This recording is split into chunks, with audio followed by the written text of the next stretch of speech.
अपने ठाकुर जी की सेवा जब तक शरीर काम करे दूसरों को कभी ना दे।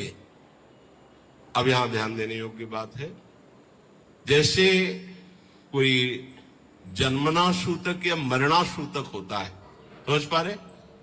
जन्मना सूतक और मरणा सूतक, उसमें लोग क्या करते हैं, अपने ठाकुर जी दूसरों के घरों में भिजवा देते हैं।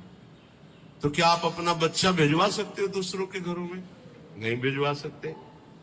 फिर आप दूसरों के घर में ही जाके पाइएगा 13 दिन।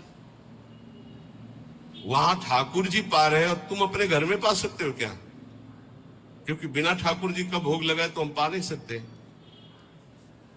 हम वो सिद्धांत मानेंगे जिससे हमारी श्री जी की सेवा कदापि न रुके। इसीलिए विधि निषेध नहीं दास अनन्य उत्कट व्रतधारी, अनन्य उत्कट व्रतधारी, साधन विविध सकाम मत सब स्वार्थ सकल सबे जो अनीति ज्ञान ध्यान व्रत कर्म जिते सब काहू में नहीं मोय प्रतीति रसिक अनन्य निशान बजायो एक श्याम श्यामा पद प्रीति श्री हरिवंश चरण निज सेवक बिचले नहीं छाड़ी रस रीति।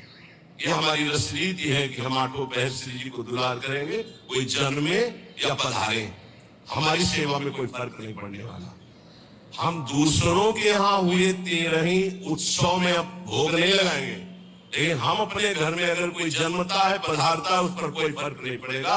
हमारी श्री जी की सेवा यथावत चलेगी, जन्मना सूत्रक में भी मरणा सूत्रक में। वो हमारे प्राण प्यारे हैं, हम बिना जल पिलाए जल नहीं पी सकते, बिना भोग लगाए भोग नहीं पा सकते, बिना से उनको सहन कराए हम सहन नहीं कर सकते।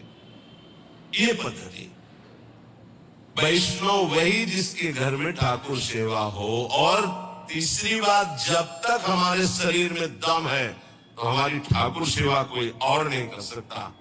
अम्बरीश जी की नई रानी सेवा, तो उन्होंने कहा सेवा चुराने की जरूरत नहीं, आप अपने ठाकुर विराजमान करो, हम सुविधा देंगे, पर आप हमारी ठाकुर सेवा की कि आप पोछा लगा दो, आप सोहनी लगा दो, आप पात्र मार दो, नहीं, ये हम स्वयं करेंगे। चक्रवर्ती सम्राट होते हुए स्वयं अपने कर कमल से प्रभु की सेवा की परिचर्या, तो सुदर्शन चक्र उनकी रक्षा में।